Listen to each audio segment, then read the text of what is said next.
네, 아직 못 온 친구들도 몇 명 보이지만 이제 예배를 시작하도록 할게요. 우리 옆 사람과 오늘은 친구야 잘 왔다 씩씩하게 인사 한번 합시다. 친구야 잘 왔다.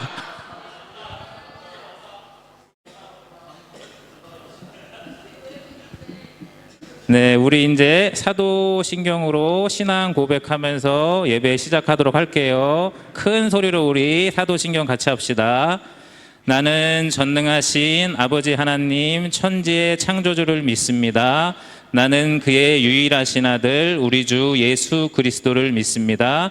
그는 성령으로 잉태되어 동정녀 마리아에게서 나시고 본디오 빌라도에게 고난을 받아 십자가에 못 박혀 죽으시고 장사된 지 사흘 만에 죽은 자 가운데서 다시 살아나셨으며 하늘에 오르시어 전능하신 아버지 하나님 우편에 앉아 계시다가 거기로부터 살아있는 자와 죽은 자를 심판하러 오십니다. 나는 성령을 믿으며 거룩한 공교회와 성도의 교제와 죄를 용서받는 것과 몸의 부활과 영생을 믿습니다. 아멘.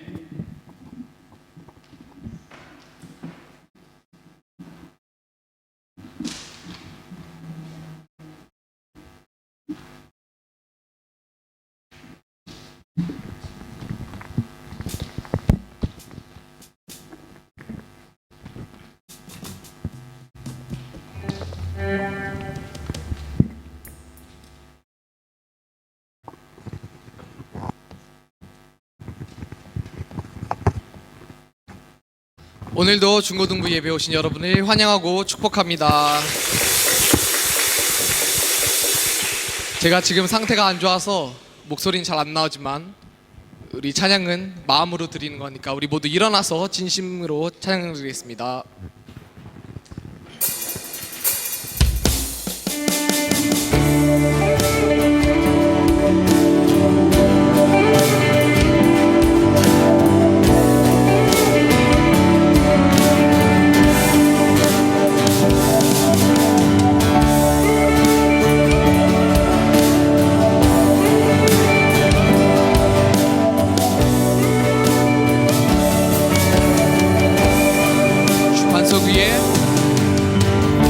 주판석 위에 날 세우시네.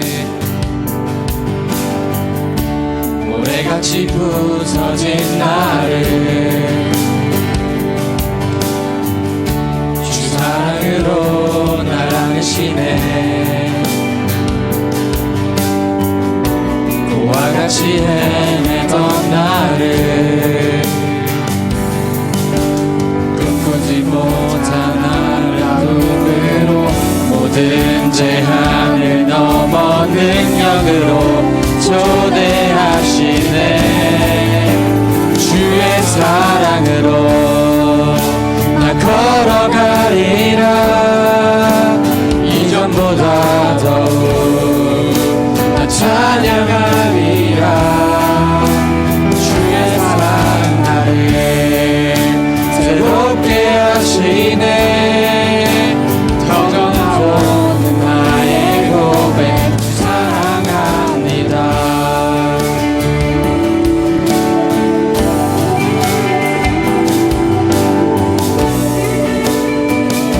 다시 처음부터 찬양 드리겠습니다. 주판석 위에 주판석 위에 날 세우시네. 나는 이전과 같지 않네. 주 사랑으로 날 안으시네. 더 이상 나 부족함 없네. 꿈꾸지 못한 아름다움으로 모든 제한을 넘어 능력으로 초대하시네. 주의 사랑으로 나 걸어가리라. 이전보다 더욱 나 찬양하리라. 주의 사랑 나를 새롭게 하시네. 터져나오는 나의 고백 주 사랑합니다.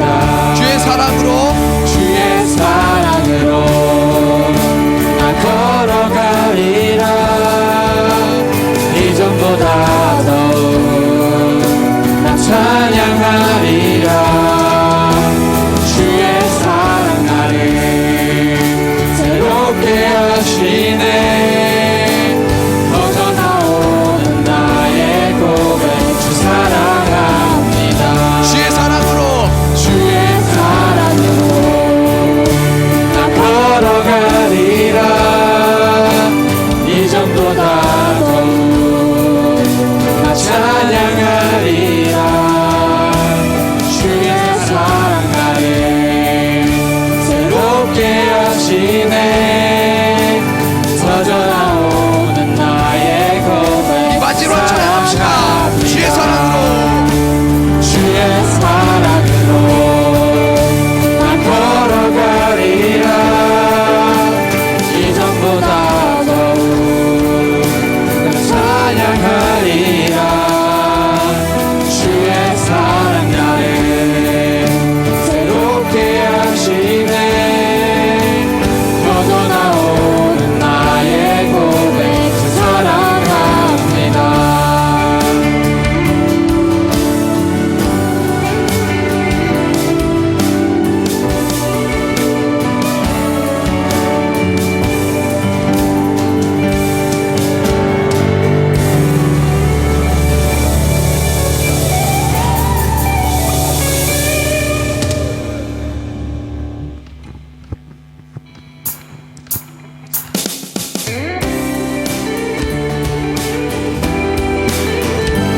우리 주를 만나고 새로운 삶을 시작하기 원하시는 여러분, 우리 함께 찬양하며 나아갑시다.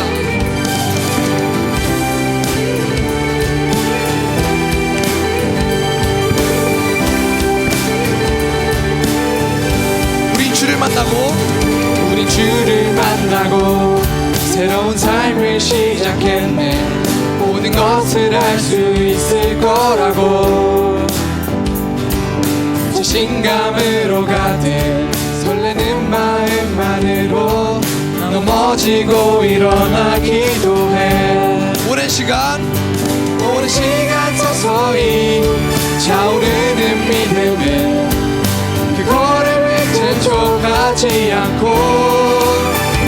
이전과 다른 삶의 무게로 한 발 한 발 힘을 주며 걸어가게 하는 신비가 있네 오늘 수많은 문제와 고통이 우리를 애워싸고 시기하지만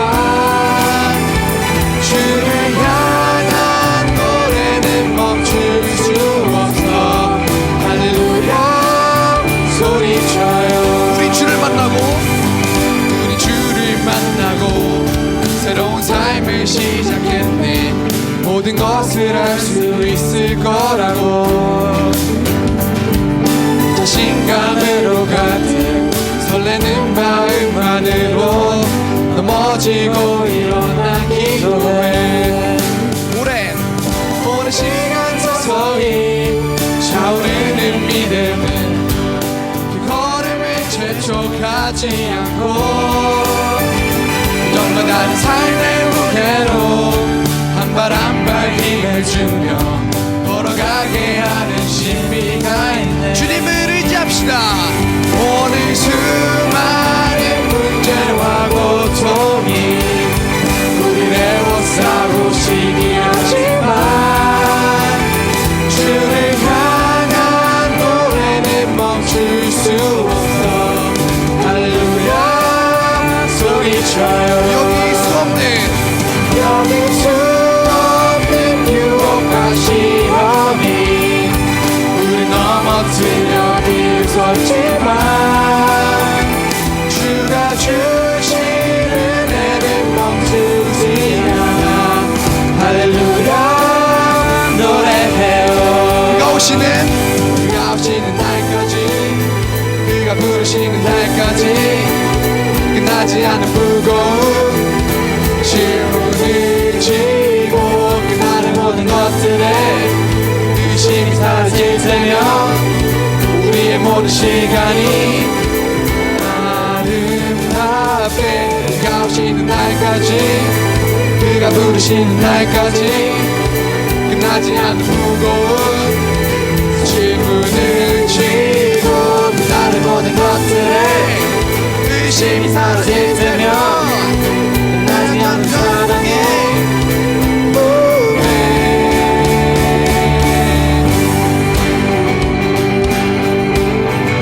우리가 혼자 하는 삶이 아닌 주님과 함께하는 삶에 살기 원합니다.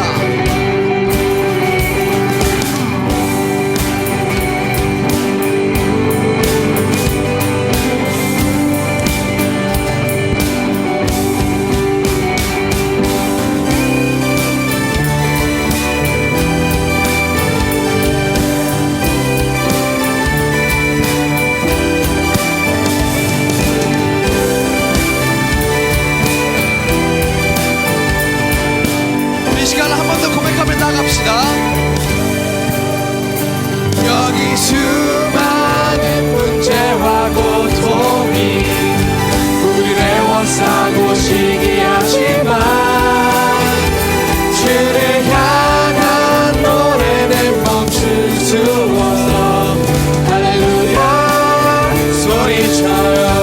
여기 수 없는 유혹과 시험이 우릴 넘어뜨려 비웃었지만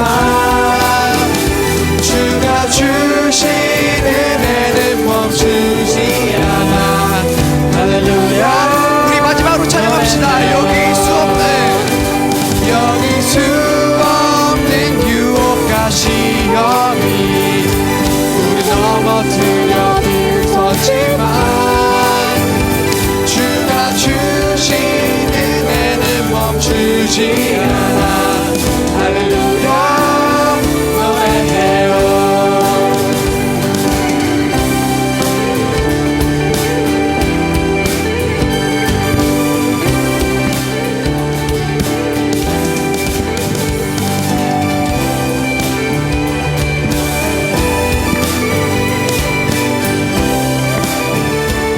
우리 하나님께 영광의 박수 올려드립시다.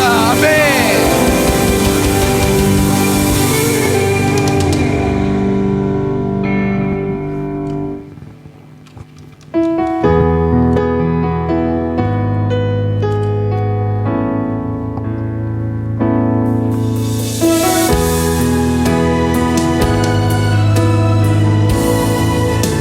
모든 걸 아시는 주님,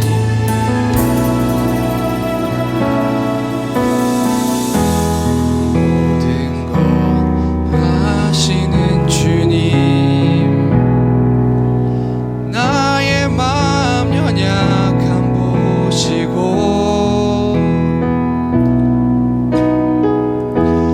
부족한 그 모습대로 주님 마음에 새겨주시네.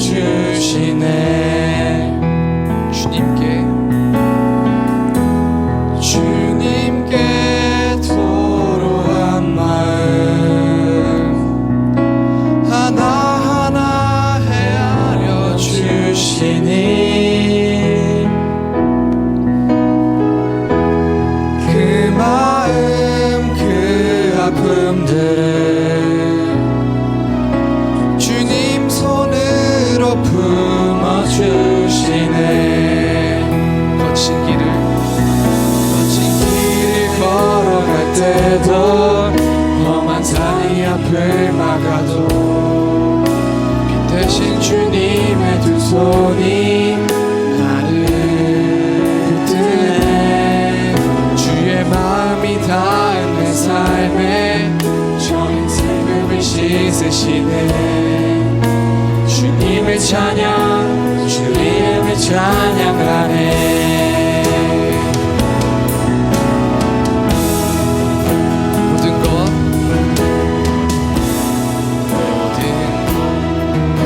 시는 주님, 나의 맘에 연약함 보시고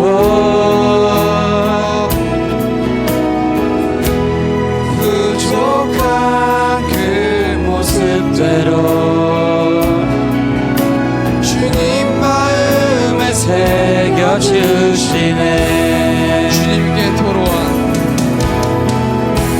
주님께 토로한 마음 하나하나 헤아려 주시니 그 마음 그 아픔들을 주님 손으로 품어주시네.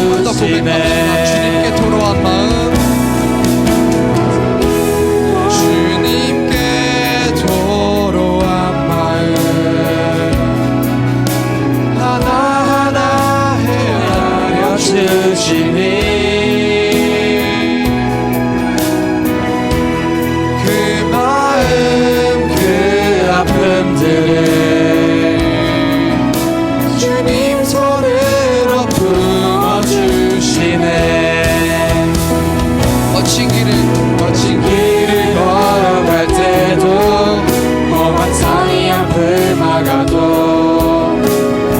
대신 주님의 두 손이 나를 붙드네. 주의 마음이 닿은 내 삶에 저민 슬픔을 씻으시는 주님을 찬양, 주님을 찬양하네. 거친 길을 걸어갈 때도 험한 산이 앞을 막아도 빛 대신 주님의 두 손이 나를 붙드네. 주의 마음이 닿은 내 삶에 저민 슬픔을 씻으시는 주님을 찬양, 주 이름을 찬양하네. 거친 길 걸어갈 때도 험한 산이 앞을 막아도 빛 대신 주님의 두 손이 나를 붙드네. 주의 마음이 닿은 내 삶에 저민 슬픔을 씻으시는 주님을 찬양, 주 이름을 찬양하네. 주님을 찬양, 주 이름을 찬양하네. 주님을 찬양.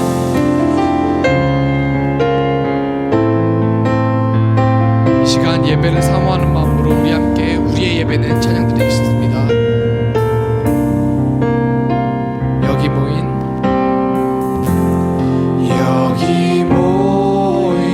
우리의 예배는 특별한 사람들의 것이 아니라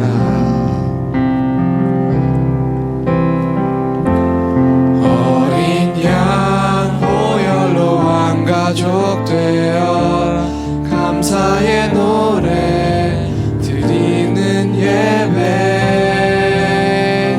오늘 모인 우리의 예배는 화려한 무대 위의 것이 아니라 우리를 부르사 우리를 자녀 삼으신 주는 기뻐 드리는 예배. 이제 오실 주의 찬란한 영광을 그 영광의 소망을 외치네. 호흡 있는 자 모두 주를 찬양하고 온 천하 만물 함께 영광 선포하는 주님의 아름다운 그 벅찬 함성 들리는 하늘의 예배 드려요.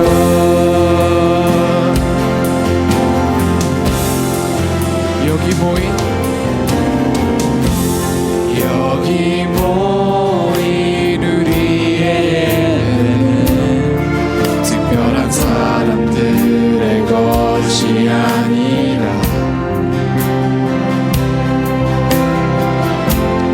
어린 양 보혈로 한 가족 되어 감사의 노래 부르는 예배. 오늘 모인 우리의 예배는 화려한 무대 위의 것이 아니라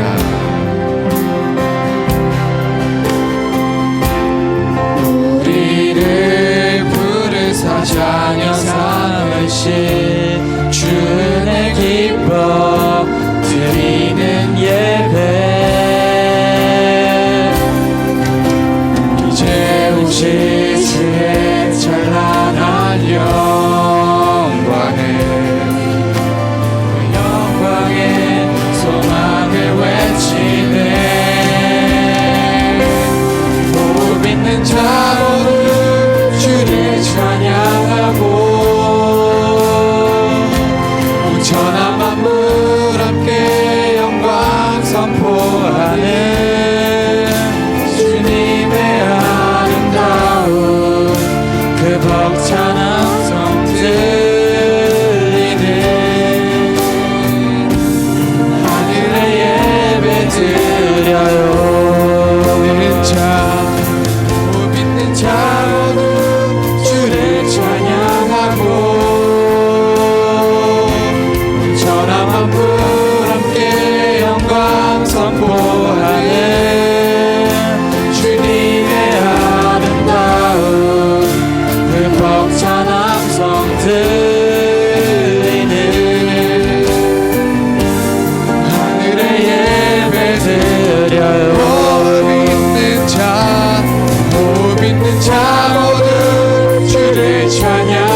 천하 만물 함께 영광 선포하는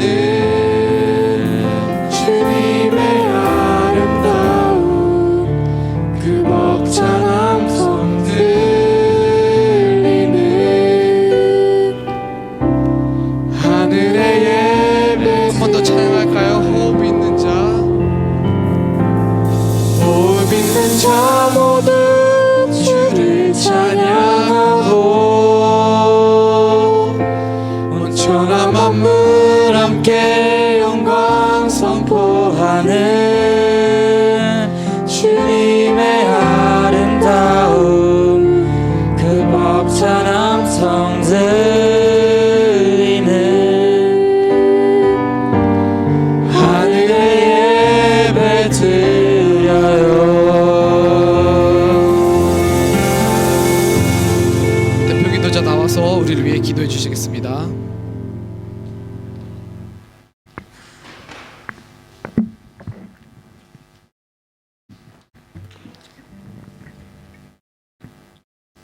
기도드리겠습니다. 하나님 아버지, 오늘도 우리 중고등부가 이렇게 모이게 해주심을 감사드립니다. 한 주 동안 여러 고난과 유혹 속에 살다가 온 중고등부를 깨끗하게 하여 주시고 지은 죄를 회개할 수 있도록 도와주세요. 또 아픈 친구 혹은 사정이 있어 나오지 못한 친구들이 있다면 그들의 각 사정을 헤아려 주사 교회로 다시 나올 수 있도록 도와주세요. 오늘 말씀 전하시는 노한구 선교사님을 축복하여 오늘 말씀 가운데 은혜가 있게 도와주세요. 함께 봉사하시는 선생님들과 친구들에게도 항상 함께하여 주세요. 우리와 항상 함께 하시는 예수님의 이름으로 기도드립니다. 아멘.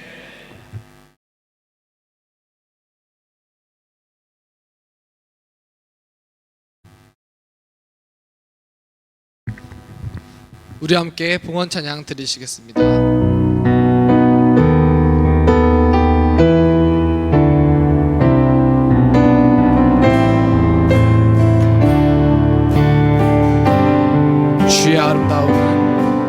주의 아름다움은 말로다 영원할 수 없고 주님의 그 놀라우심을 다 표현할 수가 없네. 누가 그 지혜를 깨닫고 누가 깊은 사랑 측량할까. 신 주의 위엄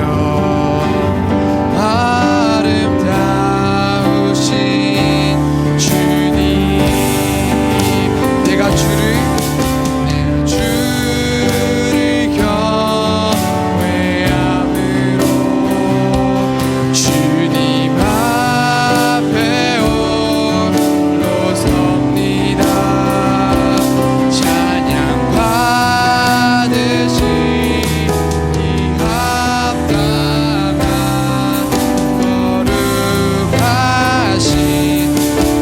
내가 주를 경외함으로 내가 주를 경외함으로 주님 앞에 홀로 섭니다.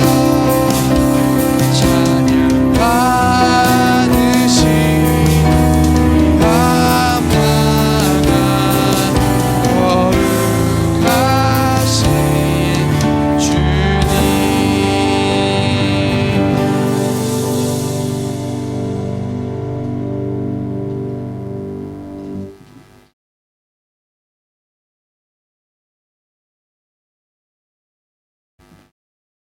기도드리겠습니다.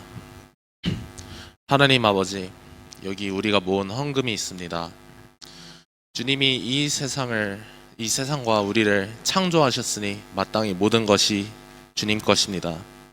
그러므로 우리가 우리의 것 조금을 주님 앞에 바칩니다.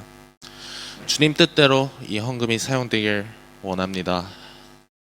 우리가 주님 곁으로 가 우리의 모든 것이 주님의 것이 될 때까지 항상 동행해 주세요. 예수님의 이름으로 기도드립니다. 아멘.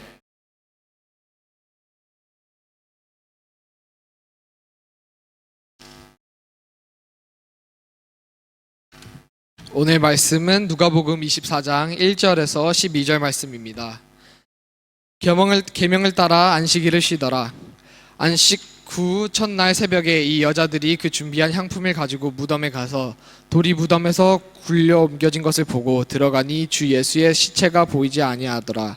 이로 인하여 근심한 때에 문득 찬란한 옷을 입은 두 사람의 곁에 섰는지라. 여자들이 두려워 얼굴을 땅에 대니 두 사람이 이르되 어찌하여 살아있는 자를 죽은 자 가운데서 찾느냐.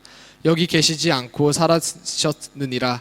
갈릴리에 계실 때에 너희에게 어떻게 말씀하셨는지를 기억하라.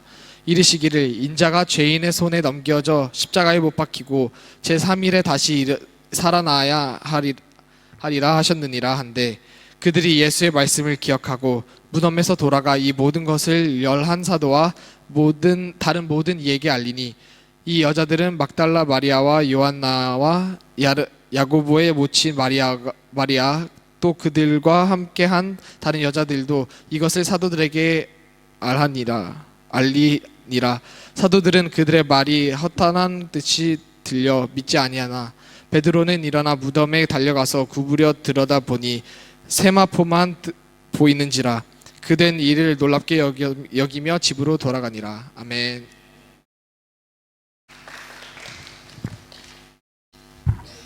자, 노한구 선교사님 나오셔갖고 말씀 전하실 건데요. 여러분 힘찬 박수로 선교사님 앞으로 모시겠습니다.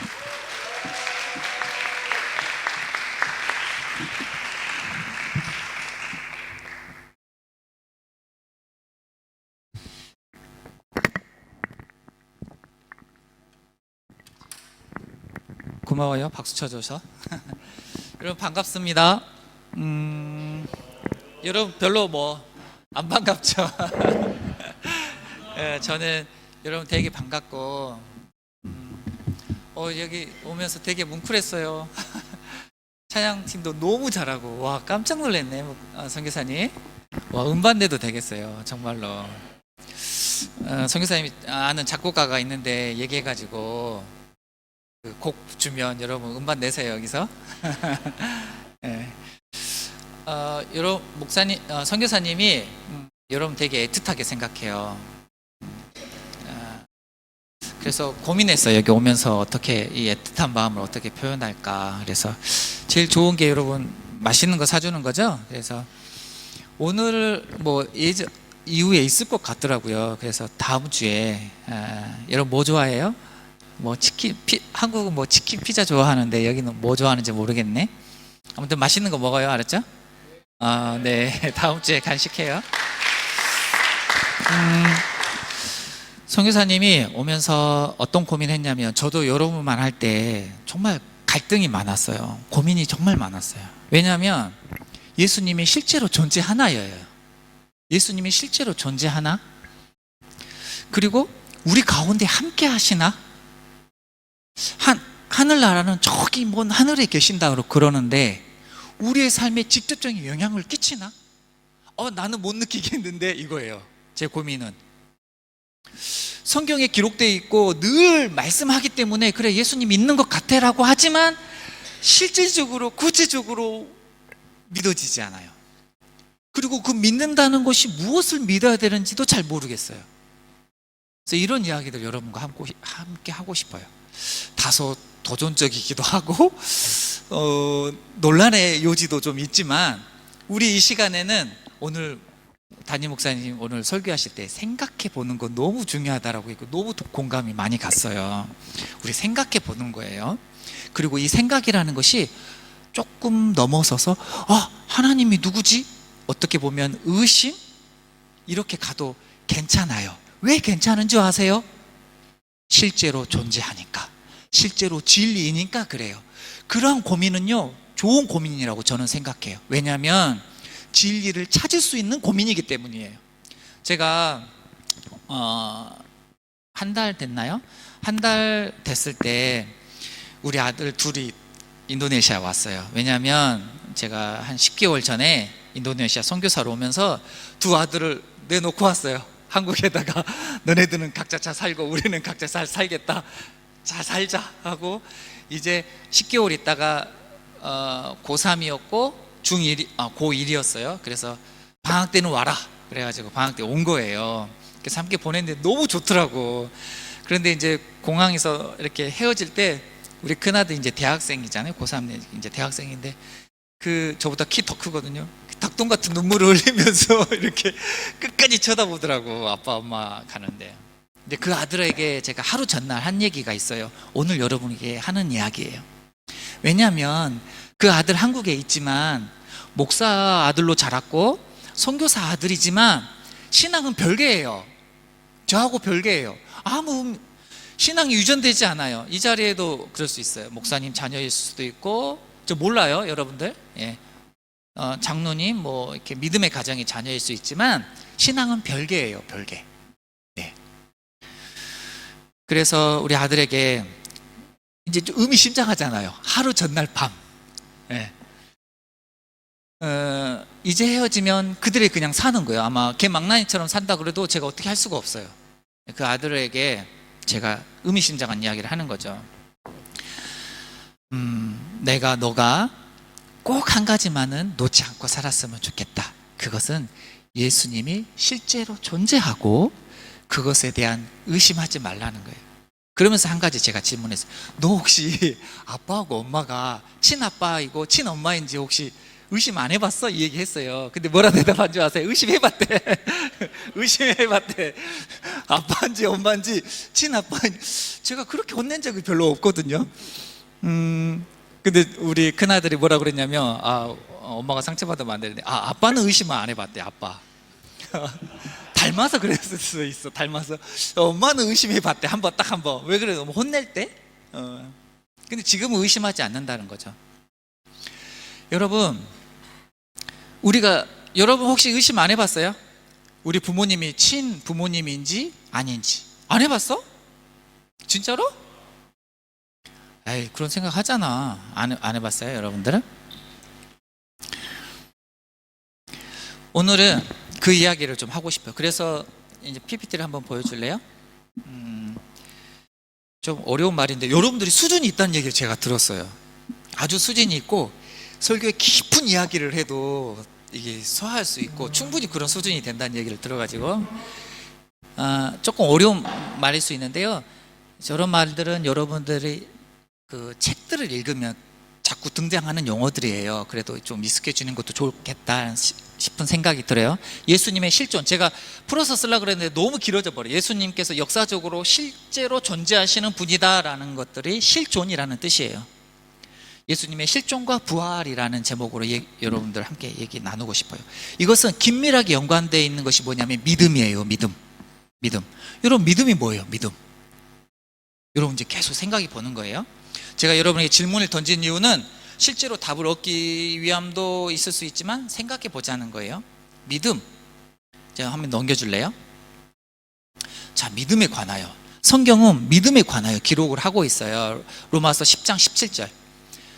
여러분 지금 긴장하고 이렇게 가다가 언제 선교사님 말씀이 끝날까? 저 시간 딱 지킬게요. 딱 25분만 할 거니까. 네. 여러분 조금만 집중하고 가는 거예요. 저 여러분 언제 볼지 몰라요. 우리 아들에게 정말 심각한 의미심장한 이야기를 했던 그 마음으로 여러분들한테 대해요. 제가 여러분한테 고민했던 거, 정말 고민이 됐던 거, 그러면서 해결되어 가지고 저에게 너무나도 풍성했던 것, 그거 함께 나누고 싶어요. 우리 같이 한번 읽어볼까요? 로마서 10장 17절 말씀. 그러므로 믿음은 들음에서 나며 들음은 그리스도의 말씀으로 말미암느니라. 아멘. 여러분, 저는 교회에서 하지 말아야 될 말 중에 하나가 뭐냐면 믿음 없다는 이야기예요. 믿음 없다는 이야기. 저는 믿음 없다는 이야기를 하면 안 돼. 여러분, 그리고 이 믿음은 어떻게 생겨요? 어떤 방법으로 생겨난다라고 성경은 기록하고 있어요. 어떤 방법으로 믿음이 생겨나요? 그렇죠, 들음. 이 말씀이 1세기에 기록되어 있으니까 말씀을 대하는 방법은 딱 한 가지밖에 없어요. 당시에는 뭘까요? 성경이 너무 비싸요, 여러분. 당시엔 두루마리로 기록된 양피 양의 가죽으로 기록되어 있기 때문에 너무 비싸요. 오늘날 시가로 하면 2억이 넘을 거예요. 전체로 하면. 그러니까 개개마다 가지고 있을 수가 없어요. 그래서 회당이나 성전에만 있는 거란 말이죠. 그래서 그들이 말씀을 대할 수 있는 것은 뭘까요? 제사장이나 회당장이 쉐마 이스라엘, 이스라엘아 들으라 라고 하면서 말씀을 전해주는 거예요. 그 말씀을 들으면서 뭐가 자란다고요? 믿음이 자란다라는 거예요.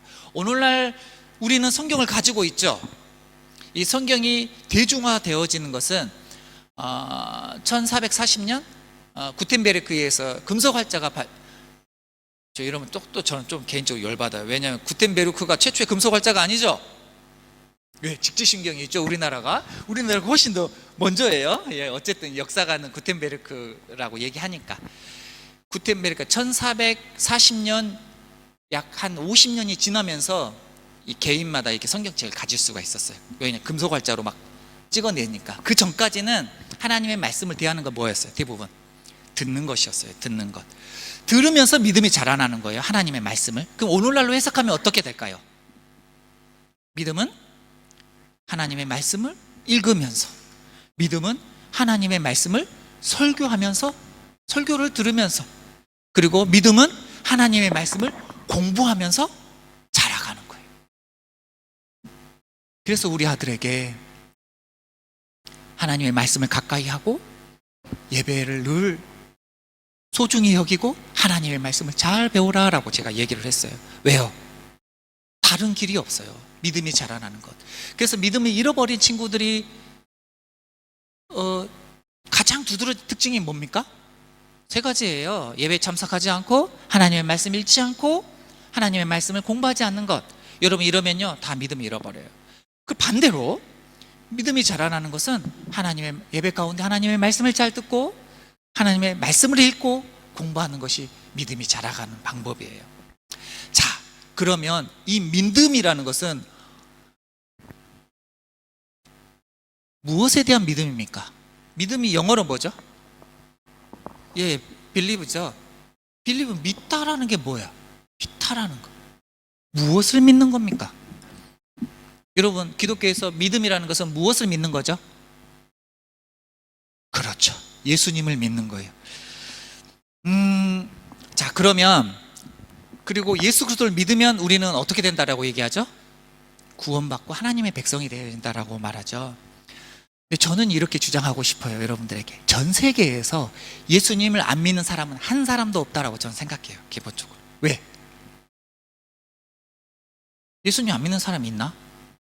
4대 성인으로 예수님께서 이 땅에 오셨다는 것에 대해서 안 믿는 사람이 있어요, 없어요? 세계 별로 없죠. 무슨 말인지 이해했어요?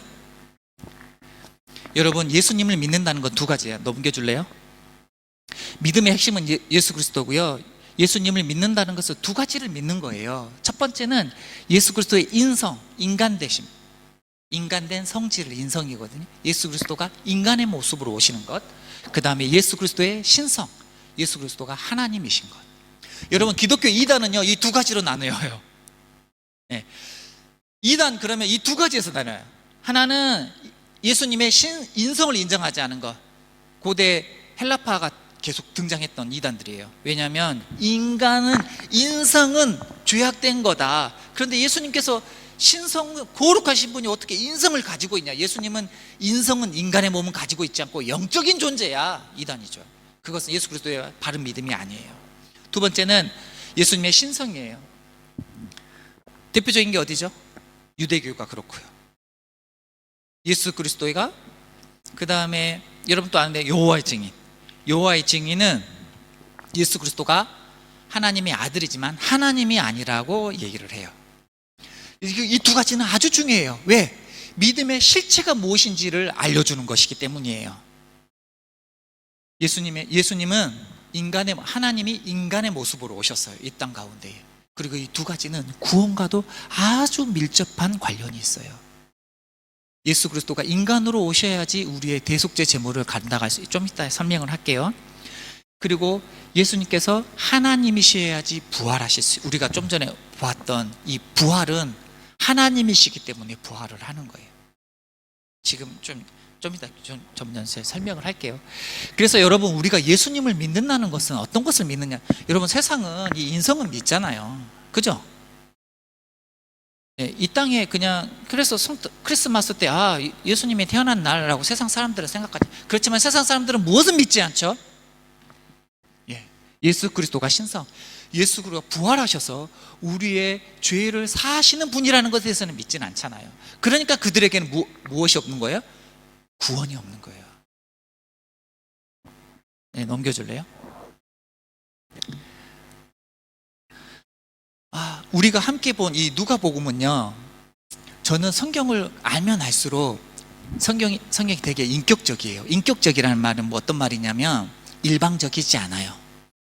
여러분, 종교학, 종교 분석학에서 보면 모든 신들은 다 일방적이야. 그냥 믿어, 닥치고 믿어, 안 믿어 그럼 너 죽어, 뭐 이런 거야. 그런데 여러분, 성경은요 되게 인격적이에요. 그 못 믿겠다라고 하는 그 인간들에 대해서 하나님께서 계속 설득하셔요. 설명하셔요. 계속 설명해 주셔요. 아니, 저는 화났을 것 같아. 도마가 그 얘기하면 나는 정말 화났을 것 같아. 내가 예수님이면, 아니 나는 못 믿겠습니다. 지금 부활하시고 나서 꽤 오랜 시간을 가졌거든요. 그런데 도마가, 나는 예수님의 창자국 찍혔던 그 옆구리하고 못자국 났던 손에 손가락을 넣어보지 않고서는 안 믿겠습니다. 그러니까 예수님 어떻게 해요? 보여주세요. 그 성경은요, 도마가 잘못된 질문을 했으면 뉘앙스라도 설명을 해줘요. 이 도마의 이 불순한 믿음을 가지고 있는 자라고 코멘트를 다는데 전혀 등장하지 않아요.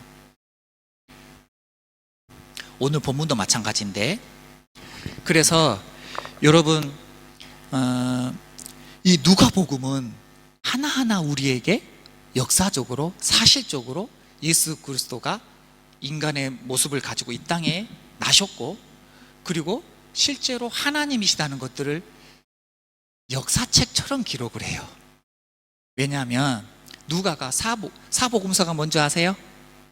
4가지 복음서 뭐죠? 마태복음, 마가복음, 누가복음, 요한복음. 이 세 저자 중에 유일하게 유대인이 아닌 사람이 누구냐면 이 세 번째 누가예요. 누가. 그러니까 이 누가는 또 직업이 뭐냐면 의사이면서 역사가예요.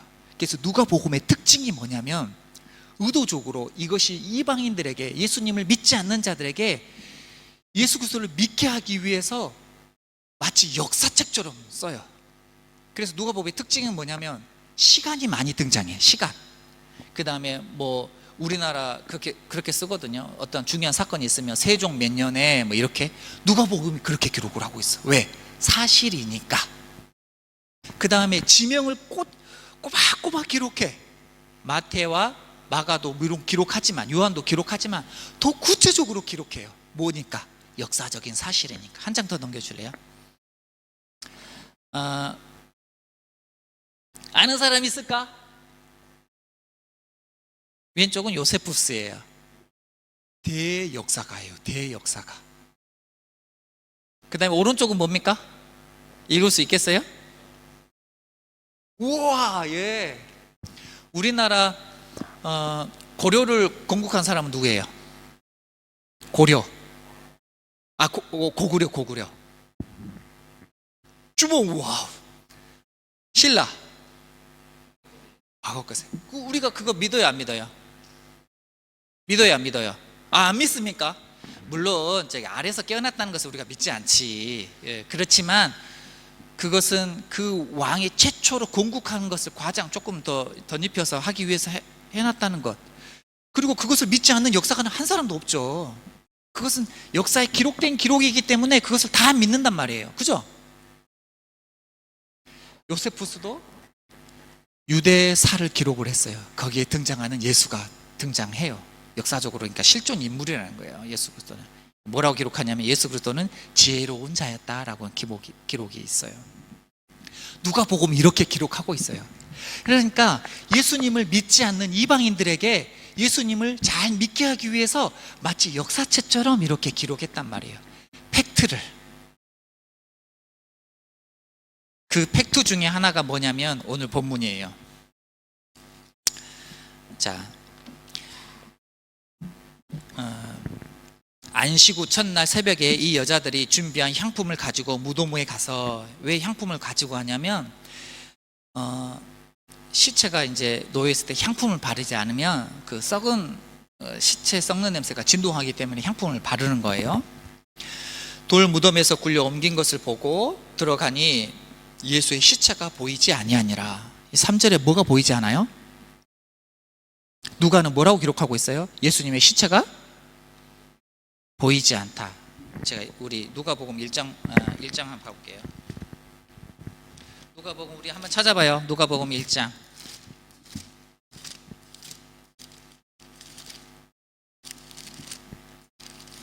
누가복음 1장 1절.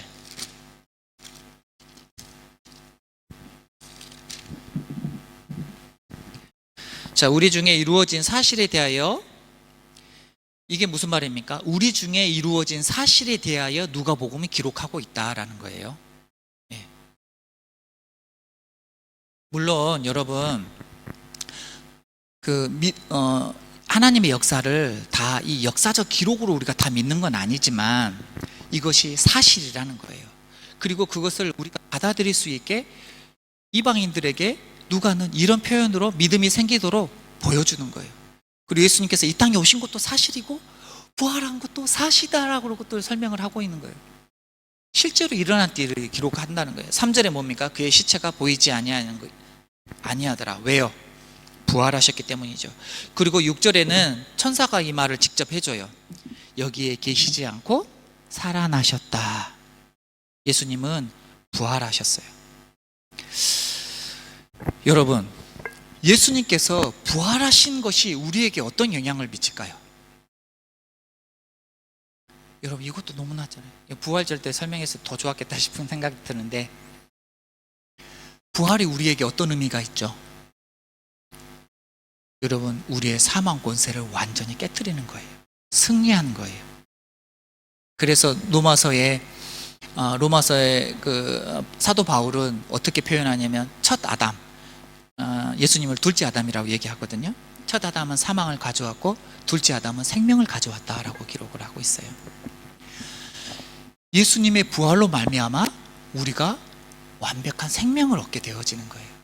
여러분, 여기서 잠깐 구원론을 좀 다루어줘야 되는데, 구원론이면 구원을 어떻게 받느냐는 건데, 한번 보여줘. PPT 제가 준비한 거 한번 보여줄래요? 이건 이제 기원전 2000년 전에 이집트의 구원론이에요. 어떻게 구원을 받는지라는 설명이에요. 이거 엄청 재밌어요.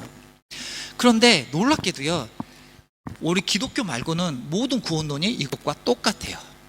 똑같아요. 저기 뭐가 뭔지 잘 모르겠죠? 뭐 악어도 있는 것 같고,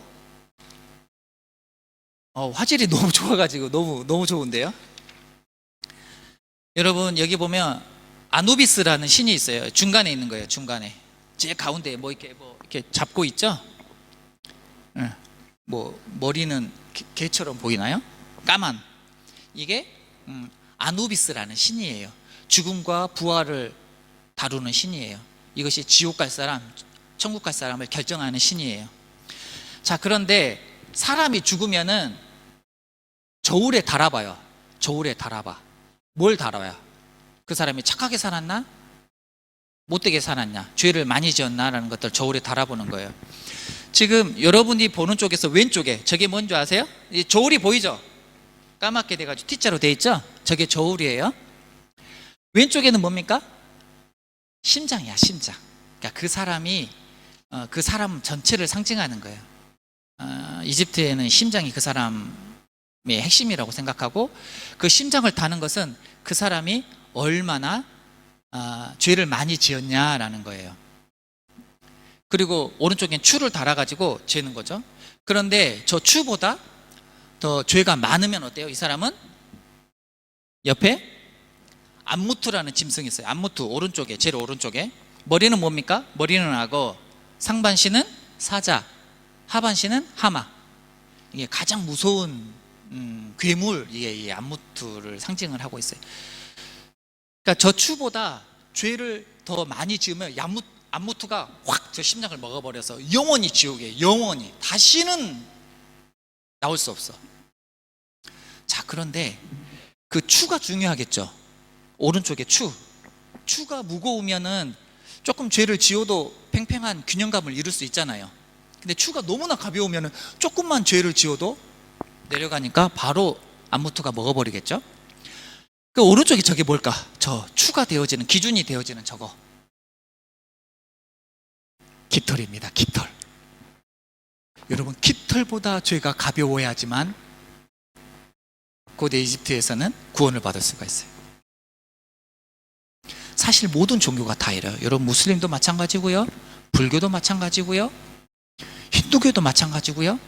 착하게 살아야지 구원을 받아요. 그런데 그 착하게 살아야 되는지 그 기준이 아무도 몰라요. 그때 가봐야 알아요. 무슬림도 그때 가봐야 알아요. 여러분, 그런데 문제의 핵심은 여기에 있어요. 착하게 사는 것, 그거 선이에요. 그런데 그 착하게 사는 것이 죄를 없애줍니까? 이전에 지었던 죄를 이 착하게 사는 것이 없애줍니까? 아니에요. 살인자가요, 아무리 그 다음부터 착하게 산다고 해도 그 살인의 죄는 어떻게 버릴 수가 없는 거예요. 그 살인의 죄값은 받아야 되는 거예요. 오로지 기독교만이 어떤 겁니까? 하나님이 직접 인간의 모습으로 와서 인간의 죄를 담당하고 인간이 받아야 될 모든 고초를 다 겪고 우리의 죄를 사하고, 우리가 그 사실을 믿고 그를 믿는다면 우리는 어때요? 하나님의 구원받는 자, 하나님의 백성이 되어지는 거예요. 이게 조금 더 구체적으로 말하면 구약에 일어났던 한 사건을 여러분 이해하면 돼요. 자, 출애굽을 하려고 하는데 바로 왕이 그들을 막아요. 그래서 하나님께서 10가지 재앙을 내리는데 마지막 재앙이 뭐죠? 장자의 죽음이에요. 장자의 무조건, 이스라엘뿐만 아니라 유대인들에게도 무조건 장자는 내가 다 죽여버리겠다. 장자를 죽이겠다는 것은 뭐냐면 다 전멸해버리겠다라는 것과 또 동일해요. 왜냐하면 장자는 그 가족을 상징하니까. 그러니까 아버지가 장자면 아버지도 죽고 그 아들 가운데도 장자면 아들도 죽는 거예요. 그런데 하나님께서 이스라엘 백성들에게 뭐라고 얘기합니까? 문설주에, 문 입구에 양의 피를 바르면, 그때 6월절이거든. 그때부터 이제 6월절이 시작해요. 양의 피를 바르면 죽음의 사신이 넘어가겠다. 그 집은 죽이지 않겠다라는 거예요. 이스라엘 백성들이 어떻게 했을까? 이것을 믿었어, 안 믿었어? 성경에 기록되어 있지는 않지만 대부분 믿는 것 같죠. 그 믿지 않은 사람은 없었을까? 물론 성경에 기록되어 있지는 않지만 저는 있을 수도 있을 것 같아. 아니면 깜빡해서 안 말하거나. 그러면 또 이집트 쪽에서는 이스라엘 백성들이 막 저거 문쪽 바르고 있네. 지금 9가지 심판이 왔는데 하나님 이거 무서운 분이야. 나도 이스라엘 백성처럼 따라해야지. 만일에 칠했다 그러면 거기에는 죽음의 사신이 넘어갔을까, 아니면 죽음의 사신이 죽였을까요? 물론 성경에 기록되어 있지는 않지만 이집트에서 그럴 수도 있지 않을까, 이런 생각은 해. 물론 가정은 할 수는 없지만 여기서 핵심 뭡니까? 이 사실을 믿고 이 양의 피를 바르면 죽음이 넘어간다는 사실을 믿고 바르는 그 가정은 어때요? 죽음을 면했죠. 동일합니다. 그래서 사도 요한은 이 예수님을 뭐라고 부르냐면 6월절 어린 양이라고 불러요. 그때부터 6월절이에요. 6월이라는 것은 어려운 단어가 아니에요. 넘어갔다. 6월이라는 단어는 넘어갔다라는 거예요. 넘어간 것을, 그 날을 기념하여서 계속해서 이스라엘 가운데에서 절기를 지키는 것이 있는데 그게 6월절이에요. 그 6월절의 핵심이 누굽니까? 이스라엘 백성 가운데에 그 죽음이 넘어가게 한 핵심적인 인물 누굽니까? 예수님이죠. 이미 모세를 통해서 그 사실을 드러내기 위해서 기록했단 말이에요. 구약에도 너무 많아요. 이런 노뱀 사건도 마찬가지고요. 엄청 많아요. 이런 일. 제사도 마찬가지고요. 예수 그리스도를 상징을 해요. 여러분, 그래서 우리가 예수 그리스도를 믿는다는 것은 예수 그리스도의, 또 마가복음이 의로운 의복을 입는 거예요. 그래서 예수 그리스도의 피를 바르는 거예요. 이제 피를 받는다는 표현이 어떤 표현인지 알죠? 진짜 피를 바른다는 게 아닌지 알죠? 이제 예수 그리스도를 믿는다는 표현이죠. 그러면 어때요? 죽음이 넘어가는 거예요. 여러분, 이 놀라운 기독교의 이 진리, 오직 기독교만 있는 거, 하나님이 인간의 죄악을 사하는 방법. 여러분, 이 사실을 안타깝게도 오늘 본문에 등장하는 이 인간들은 믿지 못해요. 11절에 이 여자들이 예수님이 부활했다는 사실을 사도들에게 얘기를 해준단 말이에요. 11절에 사도들은 그들의 말을 허탄한 듯이 들려 믿지 아니하니라. 믿지 않아요. 와, 예수님께서 돌아가시기 전에 이미 이 사실을 대해서 얘기했음에도 불구하고 믿지 않아요. 왜 믿지 않아? 왜 믿지 않았을까? 우리 고민해봐요. 그 다음에 18절에도 등장해요. 알지 못하니라 이란 믿지 못하겠다라는 뜻이에요. 또 41절에도 등장을 해요. 그들이 너무 기쁨으로 아직도 믿지 못하고, 이들은 왜 예수님의 부활하신 사실을 믿지 않을까요? 이 누가는요, 두 가지 의도하는 바가 있어요. 아니, 누구보다도 잘 믿어야 할 이들이 왜 못 믿고 있어? 이 글을 읽고 있는 우리로 하여금 어때요? 이 멍충이들, 예수님께서 진짜 부활했는데 너희들은 왜 못 믿냐? 나는 정말 믿겠는데. 이런 것들을 강조하기 위함도 있고요. 왜 그러냐면 여러분들 성경의 기록의 목적이 뭡니까? 구약과 신약의 성경의 기록 목적이 뭔지 아세요? 예수님을 잘 믿게 하기 위함이에요. 구약은요, 오실 예수님에 대해서 기록을 하고 있고, 신약은 오신 예수님을 위해서 기록을 하고 있어요. 여러분, 구약 백성들의 그러면 예수님이 구약 백성들에게는 예수님이 없었는데 그들의 구원은 어떻게 됩니까? 어떻게 구원받죠? 다른 길은 없어요. 예수님의 믿음으로 구원받아요. 오직 한 길이에요. 그러면 구약은요, 어떻게 믿어요? 예수님을 오실 예수님을 믿음으로 구원받았어요. 오실 예수 그리스도를 바라봄으로, 믿음으로 오실 예수. 우리는요, 오신 예수님을 믿음으로 구원받아요. 그런데 오늘 본문에 등장하는 이들이 왜 믿지 못할까요? 우리하고 비슷해요. 우리하고 비슷해. 왜냐하면 21절 봐볼까요? 21절 우리 같이 읽겠습니다. 우리는 이 사람이, 여기서 말한 이 사람은 예수님이에요. 우리는 누굽니까? 예수님의 제자들이에요. 우리는 이 사람이 이스라엘을 속량할 자라고 바라봤노라. 이게 무슨냐면 이스라엘을 로마 제국에서 정치적으로 독립시켜서 로마의 제국에 우리 이스라엘이 있고 로마 제국을 속국으로 다스리는 것으로 계속 바라봤단 말이에요. 그러니까 하나님의 역사를 어때요?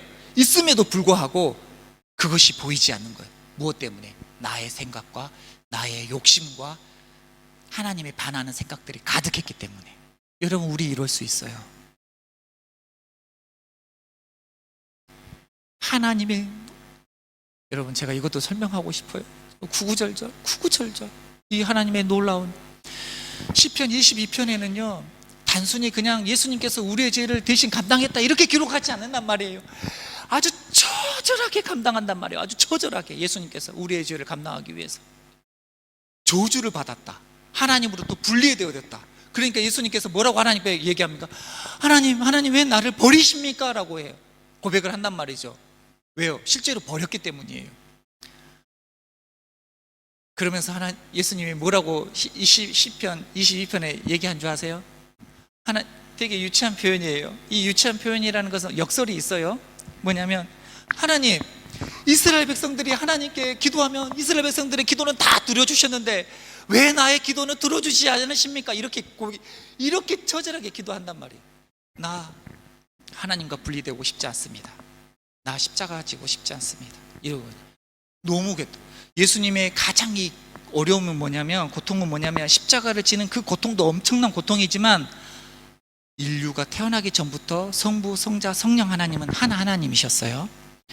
한 번도 분리를 경험하지 않으시는 그 성자 하나님께서 성부 하나님과 드디어라는 표현을 쓰면 안 되죠. 분리되어지는 것을 경험을 해야 된단 말이에요. 십자가에서는요, 우리 때문에, 우리의 죄 때문에 하나님은요 의로우심, 인류의 모든 신 가운데 공의로우신 신은요 하나님밖에 없어요. 제가 다른 힌두교 신들, 어디 신들 보면요, 또 특히 그리스 신들은요 공의라는 게 없어요. 아주 추잡하기가 이루 말할 수가 없어요. 그런데 하나님은요 공의로우신 분이에요. 그래서 죄와 함께 할 수 없는 분. 그래서 인간의 죄를 뒤집어 쓴 예수 그리스도와 하나님께서 함께 하실 수 없어요. 그래서 십자가에서는요, 어때요? 예수님과 분리를 경험하는 거예요. 그래서 예수님께서 나의 하나님 왜 나를 버리십니까? 라는 고백을 한단 말이죠. 실제로 분리되었어요. 왜 이것들을 했어요? 우리를 살리기 위함이었어요. 이것이 기독교예요. 그리고 이 사실을 믿는 것, 예수 그리스도의 하나님이 인간으로 오신 사실을 믿고 그가 하신 일, 그가 말씀하신 것, 그리고 오늘 본문에 등장하는 부활하시는 것을 믿는 자는 우리가 구원을 받고, 여러분 구원이요 단순히 천국 가는 정도가 아니에요. 더 큰, 그거는요 구원론에 있어서 아주 작은 거예요. 더 큰 것은 뭐냐면 하나님의 자녀됨의 누림이에요. 하나님의 자녀되어짐의 누림. 나중에 기회가 있으면 되면 말씀 나눴으면 좋겠어요. 이렇게 제자들이 믿지 않잖아요. 그런데 예수님께서 그들을 믿게 하는 한 사건, 한 방법이 있어요. 여러분, 우리가 늘 믿음은 어떻게 해서 난다고요? 들으면서. 예수님께서 그것들을 실행하세요. 자, 이 말씀 읽고 마칠게요. 44절 우리 같이 읽겠습니다. 또 이르시되 내가 너희와 함께 있을 때에 너희에게 말한 바 곧 모세의 율법과 선지자의 글과 시편에 나를 가리켜 기록된 모든 것이 이루어져야 하리라 한 말이 이것이니라. 내가 너희에게 계속했던 말들, 그것이 실제로 이루어지고 이것이 말씀대로 성취되었어. 그러면서 이들이 어떻습니까? 45절에 그들의 마음을 열어 성경을 깨닫게 하시고, 그리고 예수 그리스도를 온전히 바라보게 되어져요.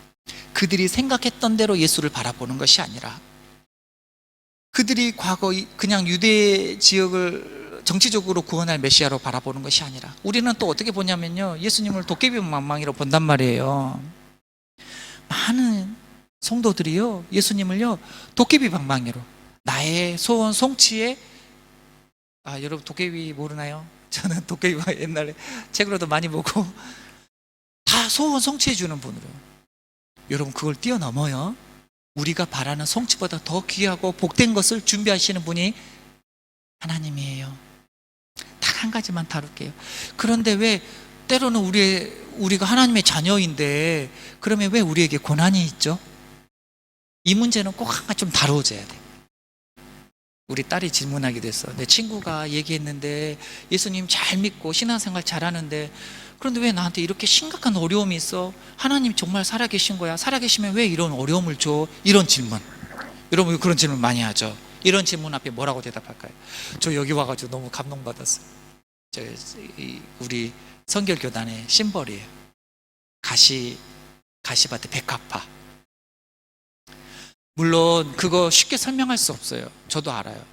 여러분 깊은 여름 가운데, 어려움 가운데에 그런 왜 어려움이 주어지는지 쉽게 설명할 수는 없지만, 저것 중에 하나는 뭐냐면요, 제가 시골에서 야생 백합이 있어요. 여러분 이렇게 꽃집에서 사는 백합은 냄새가 진하지는 않지만 야생은 엄청 진하거든요. 근데 더 진할 때는 언제인 줄 아세요? 가시에 이 백합이 찔릴 때예요. 찔리면요 향기가 엄청 진해져요. 우리 성도들에게는 그런 삶을 하나님께서 바라시는. 저도요 어릴 때, 아주 어릴 때 아버님이 돌아가셨어. 4살 때 돌아가셨어요. 아버님 얼굴을 기억이 안 나. 그리고 어머님도 고등학교 때 2학년 때 돌아가셨어. 그래서 저도 하나님 앞에 이렇게 질문, 하나님 왜 저 어릴 때 제가 그렇게 큰 잘못을 했어요? 물론 그 온전한 해답은 찾을 수는 없어요. 그렇지만 또 한편으로는, 그래서 저는 사역을 하면서 이혼한 가족들 또는 부모님 일찍 돌아가신 아이들에 대해서 제가 특별히 공감하는 것들이 있어요. 그리고 제가 사람을 되게 애틋하게 생각해요. 우리 아내도 저한테 늘 생각하는, 제가 사람을 되게 좋아하고 그렇게 상처받은 영혼들에 대해서 되게 애틋한 마음이 있어요. 물론 다 해석되지는 않지만, 그럼에도 불구하고 제가 우리 아들한테 마지막 했던 것, 하나님이, 예수님이 실제로 존재하고 우리와 함께 역사하신다는 사실에 대해서 흔들리지 마라. 그리고 흔들리면 어때요? 여러분 흔들릴 수 있죠. 그러면 어떻게 해요? 물어보는 거예요. 주님, 저 예수님 잘 안 믿어지는데 어떻게 해요? 여러분 이렇게 하세요. 하나님이 인격적인 하나님이어서요 우리에게 가장 합당한 답을 주실 거예요. 저도 그랬어요. 저 예수님 잘 믿게 해주고 싶어요. 저 안 믿어져요. 주님 안 믿어지는데 어떻게 해요? 그래서 제가 막 기도했어요. 엄청 기도했는데 하나님께서 저에게 그것들을 확실한 응답을 주셨어요. 확실한 응답. 저는 또 그 얘기하면 저는 개인적인 체험이기 때문에 여러분대로 그렇게 하죠. 여러분, 제가 말씀을 마치면서 사랑하는 여러분들의 이런 가운데, 삶 가운데에 많은 어려움이 있을 수 있어요. 그리고 신앙이 많이 풍지풍파가 있을 수 있어요. 그때마다 우리가 꼭 잊지 말아야 될 것은 예수 그리스도가 실제로 존재하고 실제로 우리의 구원자고 그로 말미암아 우리가 하나님의 백성이 되어졌다는 것, 그리고 하나님의 자녀의 그 풍성함을 누리는 자라는 것. 그리고 그 고난이 오면 우리 심벌 생각해요. 우리 가운데 더 그리스도의 향기가 드러내려고 하는 하나님의 방법이 아닐까? 이렇게 생각하면 너무 좋을 것 같아요. 다 설명이 되지 않는 부분들은 여러분들이 인격적인 하나님 앞에 나아가는 거예요. 하나님, 제 솔직한 마음이 이래요. 그러면요, 한 번도 죄인들이 주님께 찾아왔던 것을 거부하지 않으셨던 주님이세요. 의심이 든다라고 찾아왔던 제자들에게 한 번도 이렇게 핀잔하지 않은 그 주님께서, 그 하나님께서 우리에게 명확한 답을 주실 거예요. 그래서 다시 한번 우리를 힘을 얻게 하고 멋진 삶을 살아가는 데 있어서 큰 힘이 될 줄 믿어요. 우리 같이 한번 기도할까요? 시간 기도하겠습니다. 하나님, 우리가 때로는 어려움들이 있고 그럴 때마다 우리 신앙이 흔들리기도 하고 때로는 놓아버리고 싶은 생각도 있고 그렇습니다. 그런데 오늘 말씀을 통해서 예수 그리스도가 분명한 하나님이라는 것 흔들리지 않고 믿는 저희들 되게 해주시고, 그리고 믿음은 들음에서 난다라고 하셨던 그 말씀 기억하면서 하나님 예배에 잘 참석하고 성경을 잘 읽고 또 말씀을 공부하면서 믿음이 점점 자라가는데 자신이 되게 해주세요 라고 이 시간 기도하고, 행여나 이 자리 가운데에 하나님 저 정말 안 믿어져요, 그런데 그런 분이 있다면 오늘 선교사님이 말씀한 것, 얘기한 것처럼 하나님 저 믿게 해주세요, 이렇게 기도하면 좋을 것 같아요. 이 시간 같이 기도하겠습니다. 하나님 아버지, 우리 사랑하는 씨들과 함께 귀한 말씀을 나눌 수 있도록 인도해 주셔서 감사합니다. 하나님, 이들이 얼마나 귀하고 복된지 모릅니다. 하나님, 이 사랑하는 자녀들 가운데에 하나님 큰 믿음을 허락하여 주십시오. 하나님, 마지막 때에 하나님께서 귀하게 사용되어진 자들로 될 수 있도록 인도하여 주십시오. 그 신앙의 그 여정 가운데에 아버지 안에 흔들리지 않는 믿음을 허락하여 주십시오. 예수 그리스도가 분명하게 실존하시고 아버지 안에 우리의 구원자가 되시고 아버지 예수 그리스도를 믿음으로 말미암아 우리가 구원받고 하나님의 자녀가 되어질 뿐만 아니라 그 하나님의 자녀의 그 풍성함을 누리는 자가 우리라는 것, 하나님 그것 잊지 않게 하여 주십시오. 그리고 그 풍성함을 가지고 늘 살아가는 우리 사랑하는 친구들 될 수 있도록 하나님 함께하여 주시고 인도하여 주시옵소서. 하나님, 이들을 통하여 하나님 역사하여 주십시오. 하나님, 이들을 통하여 하나님의 위대한 일을 이루어가는 자들이 될 수 있도록 하나님 함께하여 주시옵소서. 하나님 아버지, 우리 가운데 귀한 말씀들을 허락하여 주셔서 감사합니다. 하나님, 우리가 예배하고 하나님의 말씀을 읽고 공부함으로 늘 가까이 열심히 공부함으로 말미암아 우리의 믿음이 점점 자라는 저희들 될 수 있도록 인도하여 주십시오. 하나님, 예수 그리스도를 온전히 흔들리지 않고 믿음으로 말미암아 우리가 구원받을 뿐만 아니라 하나님의 자녀의 그 풍성한 삶을 살아가는 저희들 될 수 있도록 인도하여 주십시오. 하나님, 우리가 삶 가운데에 흔들리고 넘어질 때마다 하나님 말씀을 기억함으로 말미암아 다시 일어나는 저희들 될 수 있도록 인도하여 주십시오. 하나님, 이곳에 있는 우리 지체들 하나님 축복하여 주시고 이 지체들을 위해서 늘 수고하시는 우리 선생님들 가운데도 하나님 축복하여 주시기를 소망합니다. 하나님, 그리고 이 교회를 통해서 하나님의 위대한 복음이 확장되어지고 이 교회를 통해서 하나님 영광 받아 주시옵소서. 예수님의 이름으로 기도합니다. 지금은 예수 그리스도의 은혜와 하나님의 사랑하심과 성령의 교통하심이 예수 그리스도를 온전히 믿기를 소망하는 사랑하는 지혜들과 지혜들을 위해서 늘 헌신하는 우리 선생님들 가운데에 영원히 함께할지어다. 아멘.